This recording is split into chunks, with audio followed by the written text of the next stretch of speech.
Hi guys, welcome to PhysChem with Liz. I'm Liz, and in this short video we're going to look at Hess's Law. So we're going to address these 3 points in this introductory video. We're going to look at why and when we use Hess's Law.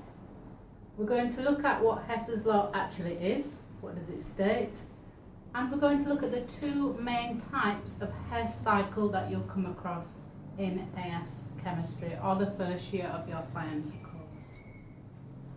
So first of all, Hess's Law says that if a reaction can take place by 2 different routes and the initial and final conditions of the reaction are kept the same, then the energy change or the enthalpy change of that reaction is independent of the route taken.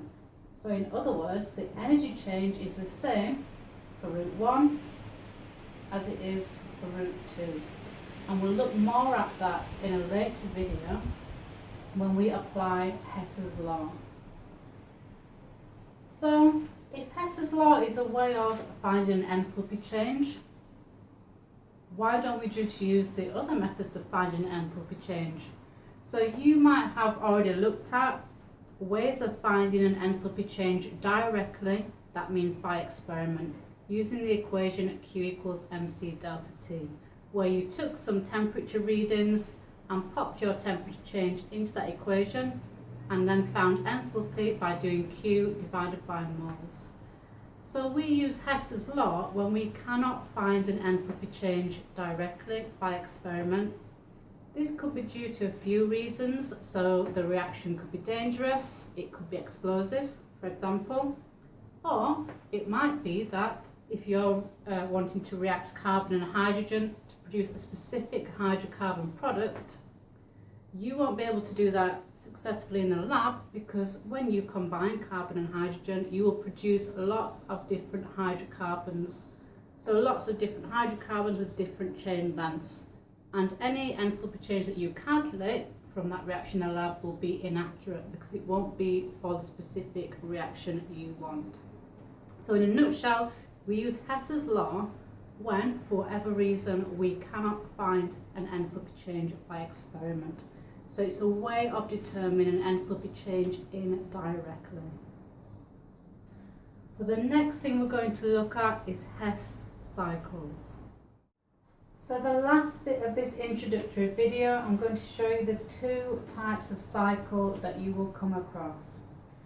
Now, you need to know how to be able to draw the cycles. There is another way to do it, to calculate the enthalpy change. You can use an equation, but you have to memorize it. If you can remember how to draw the cycle, then you can work it out regardless of whether you can remember what the equation is. But I'll show you this in practice in the next video when we do work examples. So, there are 2 types of cycle. The first one you will use if you're given enthalpy change of formation data. So we always have reactants on the left, products on the right. Above the arrow on reactants going to products, we have the enthalpy change of reaction. Now this is a general enthalpy change. Enthalpy change of reaction could be a neutralization reaction, it could be a combustion reaction, it could even be a formation reaction, it can be anything. Then notice the arrows are going up. So the arrows are pointing up in this one from elements at the bottom. Because we're using formation data, and remember what the definition of enthalpy change of formation is, it's about going from elements to compounds. So that is the first general cycle that we use when we're given enthalpy change of formation data. The next one you'll need to know is when you're given combustion data. This is when you use this one. So it doesn't matter what you're asked to calculate, the type of cycle you have to draw depends on what data you are given. So with this one, it's the same at the top. Reactants are going to products again with delta H of reaction over the arrow. But this time, notice the arrows are flipped. They're pointing down to combustion products. Now, in the first bit of the video, I told you that Hess's Law in a nutshell is route 1 equals route 2. If we look at the arrows, we can see there are 2 routes to our products. Now, let's label them. So we're looking for two arrows that are going in the same direction. What I mean by that is anti-clockwise or clockwise. So we can see these two arrows are going in the same direction, clockwise. So we can call this route 1. Whereas this arrow is going counterclockwise, anti-clockwise, so we can call it route 2. So there are two routes for getting two products. On this cycle, we're getting to combustion products. So we have one route here. Notice these arrows are going clockwise. So let's call that route 1. That starts there.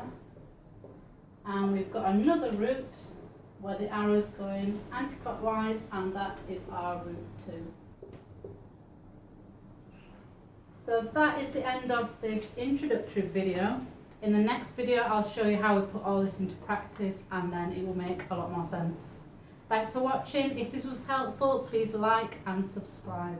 Thank you. See you soon.